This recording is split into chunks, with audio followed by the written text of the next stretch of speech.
সাব্বাস বেটা এ সর্বনাশ আন্নে তো আমরা কইলজার লোক হয়ে শুন না সাহেব ওদের কেন লাগে কষ্টটা করছেন না সাব্বাস বেটা আমরা নেত্রুনা জামাই জোরা যে আই বেড়াইতো আমরা হেরার সাথে এই আচরণই করি চাচা আমার এক আত্মীয় আছে ধরুন আপনার কাল্লে জুড়ি এদিকে একটা না আমার ফোন দিতেছে আমার কালা শ্বশুর বাড়ি আছে কালা শাশুড়ির বাড়ি কালা শাশুড়ির বিয়ে হয়েছে আমার একটা না ফোন দিতেছে দোনো নদীর মধ্যে নাকি মাছে উজ্জা দিছে এনে গেলে আবার বালা বালা মাছ দেখা মন যায় সাব্বাস বুঝলি বেটা এনে আমি যে বালাই যাই যে এই যে দোনো নদীর মাছ আছে না এই মাছটা যে রান্ধে যে সালুনটা হয় গাঙ্গের মাছের সালুন কিন্তু অন্যরকম একটা স্বাদ চাচা আমি জয়বাড়ি যাই চাচা আমি ইনতে খাই আই চাচা সাব্বাস বেটা এরপরে চাচা আমি যে কয়বার যাই আমি আগেই কই দিই নদীর যে বেলা মাছের উজ্জা দেই বেলা আমার ফোন দিত আপনি ধরুন নদীর একটা লিডা মাছের হরুয়া জাড়া হরুয়াটা ওই হরুয়াটা দেওয়া আপনি ফুটকাটা বইরা খাইতে পারবেন সাব্বাস বেটা এই ধরনের মাছের স্বাদ হলো এই দোনো নদীর বুঝছেন চাচা আমরা হয়েছি সেই লেভেলের লোক আমরা লেভেল অন্তর সবাই বুঝে না সাব্বাস বেটা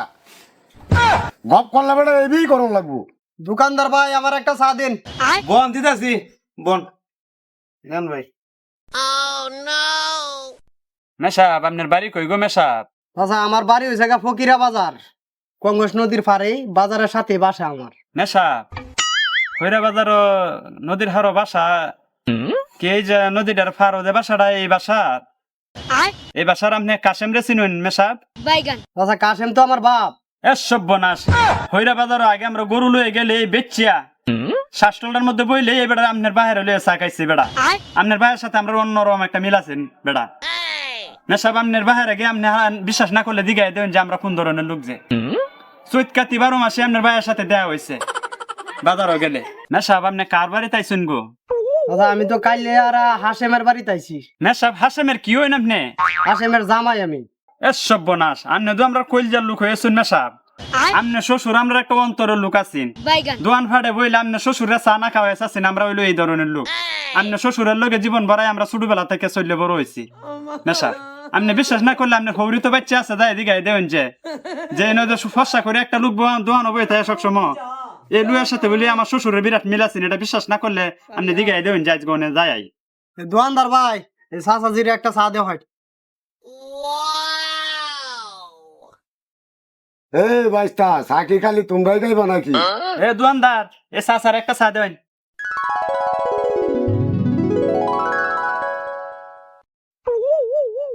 এ চা খাইতেছ নাকি আমরা দোষটা কি করছি এই হেলার লাগে আর একটা চা লয়ে আনছে না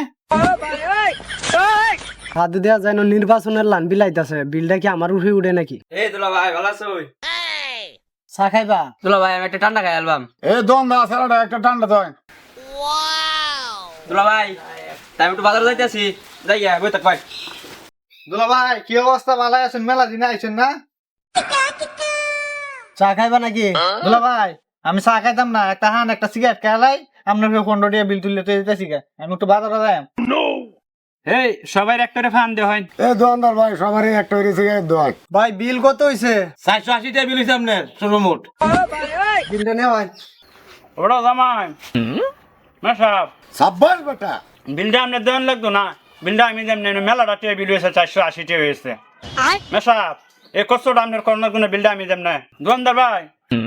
দুইটা সিগারেট দিলেন 500 টাকা বইরা যাক বিল আমি দেম না জামাইয়ের কাছে বিল দেওয়ান লাগতো না না না 500 টাকা রেখে দেন 20 টাকা করে যেমন লাগতো দুইটা সিগারেট দিলেন জেলারে জামাই এই বিলটা আপনার দেওয়ান লাগতো না আপনি দিন করে আমরা দেম না ঠান্ডা বেলা শুন না জামাই বিলটা আপনি দেল শুন আপনার আসলে আমরা দোকান ফাটে বই থাকি না আপনি জীবন ভরা আইন আমরা চা পান খাই না সিগারেট খাই না ওদের কেন লাগে কষ্টটা করছেন না সাব্বাস বেটা নেত্রকোনা খেলা শগন করে দোকানদার বুঝলাম কইলাম যে 20 টাকা খায় 500 টাকাটা বাঙ্গায়া এই গাড়ি ভাড়ার লেগে এই টিয়াটা বাঙ্গায়া যাইতাম আর অন বইয়া বাটপারে ধরে 500 টাকা একটা গায়ে আছে হইরে বাজার থেকে বিকাশে টিয়া আনায় বাদে আমার হইরে বাজার দোকান লাগবে আমরা নেত্রুনা জামাই জোরা যে ডিয়া বেড়াইতো আমরা হেরার সাথে এই আচরণই করি কারণ হলো আমরা সাথে আত্মীয় করলে আমরা এই আচরণ পছন্দ হইলে আপনারা আমরা সাথে আত্মীয় করবেন আর যদি এই আচরণ পছন্দ না হয় আত্মীয় না করবেন স্পষ্ট কথা আমরা